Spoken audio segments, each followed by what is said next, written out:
প্রিয় দর্শক, গতকালকের হেডলাইন ছিল যুগান্তরের ৮ মাসে ২৬ রাজনৈতিক দলের উত্থান, উদ্দেশ্য কি? আজ বিবিসি রিপোর্ট করেছে দেশ রূপান্তরকে উদ্ধৃত করে, হেডলাইন ছিল ৮ মাসে রাজনৈতিক দলের ঠিকানা শ্বশুরবাড়ি ও স্টোর রুম। রাজনৈতিক দলের ঠিকানা শ্বশুরবাড়ি ও স্টোর রুম। হ্যাঁ দর্শক, গত ৮ মাসে ৫ আগস্ট সরকার, অন্তর্বর্তীকালীন সরকার দায়িত্ব নেবার পর থেকে গত ৮ মাসে এই পর্যন্ত ২৬টি দলের আত্মপ্রকাশ ঘটেছে দেশে।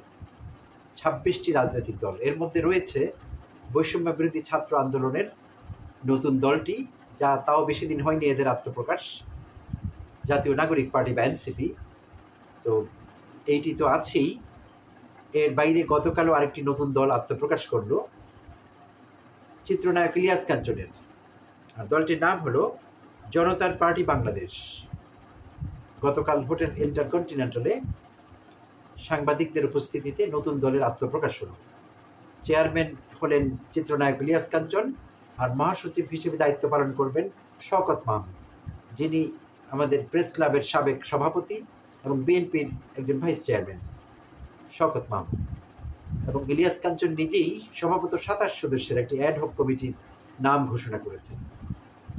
তো ইলিয়াস কাঞ্চন, দর্শক আপনাদের জানা আছে, অনেক বছর থেকে নিরাপদ সড়ক আন্দোলনের সঙ্গে জড়িত। এর বাইরেও তিনি অনেক সমাজকর্ম করে থাকেন, নানান রকম সামাজিক কর্মকাণ্ডে যুক্ত আছেন।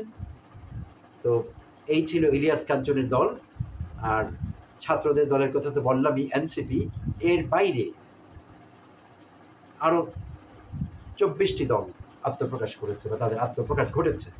এই দলগুলির মধ্যে কয়েকটি নাম বলছি: নিউক্লিয়াস পার্টি, জনপ্রিয় পার্টি, জাগ্রত পার্টি, আম জনতার পার্টি, এবং আরেকটি দল হলো আম জনতার পার্টি। তো এই হলো নামের বহর দলগুলি। তো এখন কথা হলো, নতুন রাজনৈতিক দলের আত্মপ্রকাশের প্রয়োজন আছে। আর সুস্থ গণতান্ত্রিক চর্চার জন্যে নানা পথ এবং নানান মত থাকবে, এবং নতুন দলের মাধ্যমে সেটি বিকশিত হবে। এতে আমাদের কোনো আপত্তি নেই।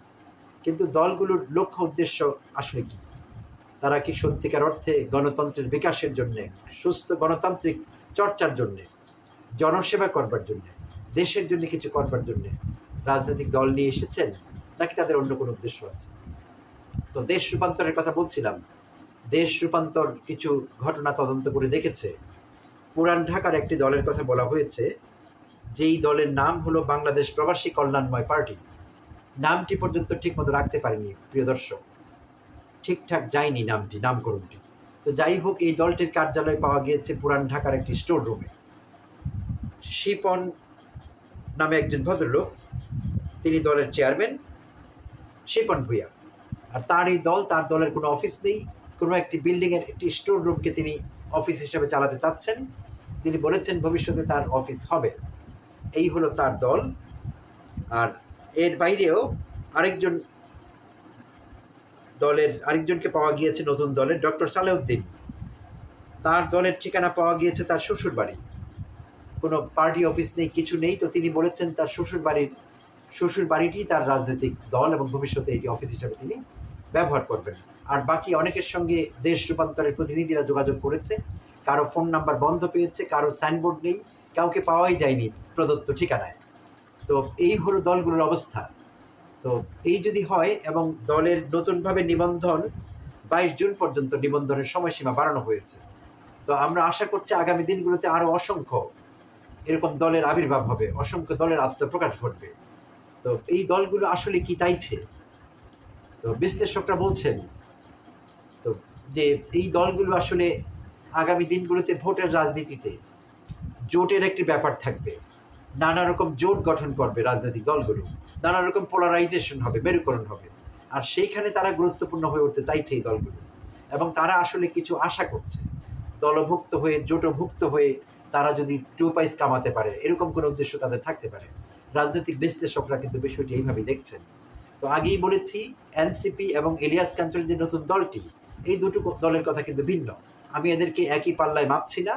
এবং বাকি যে নামগন্ধহীন সাইনবোর্ড সর্বস্ব কিংবা সাইনবোর্ড ছাড়া, তো এই দলগুলোর কথা বলছিলাম যখন, তাদের ব্যাপারে কিন্তু এই কথাটি প্রযোজ্য। আগামী দিনে তারা ভোটের রাজনীতিতে জোটের অংশীদার হতে চাচ্ছে।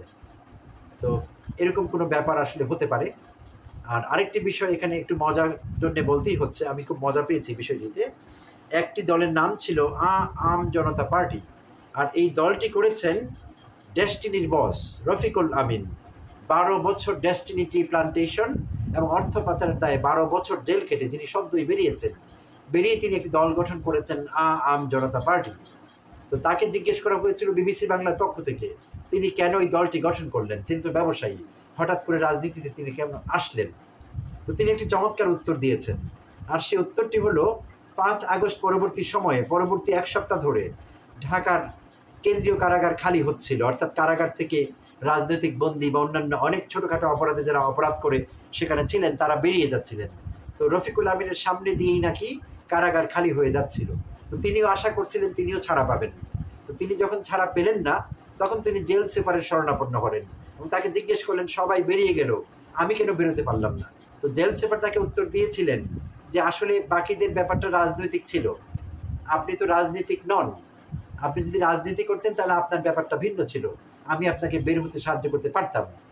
এবং জেল সুপার তাকে এটাও বলেছেন, আপনি কম করে হলেও হরকাতুল জিহাদ কিংবা আনসারুল্লাহ বাংলা টিম এমন কোনো দলেরও যদি সদস্য হতেন, এমন কোনো দলের রাজনীতিতেও যুক্ত থাকতেন, তাহলে আপনাকে বের করবার আমি একটা রাস্তা পেতাম।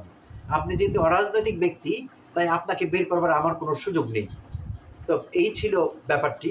তো বেশ মজা পেলাম এই বিষয়টি পড়ে। তো তাহলে দেখা গেল যে জেল থেকে মুক্তি পাবার জন্য এবং আরও বিভিন্ন কারণে সুযোগ সুবিধা পাবার জন্যে আমাদের দেশে লোকেরা রাজনৈতিক দল করছে। তো বেশ ইন্টারেস্টিং মনে হলো ব্যাপারটি। তো প্রিয় দর্শক, আমরা চোখ রাখবো এই নতুন আত্মপ্রকাশমান নতুন আরও যত দল সামনে আসবে, তারা কে কি বলছে, তারা কে কি চাইছে, আমরা তাদের লক্ষ্য উদ্দেশ্য এবং বিধেয় যাই বলি না কেন এইসবের দিকে নজর রাখবো। ভোটের রাজনীতিতে তাদের অবস্থান কোথায় গিয়ে দাঁড়ায়, তারা আসলে কি চাচ্ছেন, আমাদের নজর রাখার দরকারও আছে। ধন্যবাদ দর্শক, ভালো থাকবেন।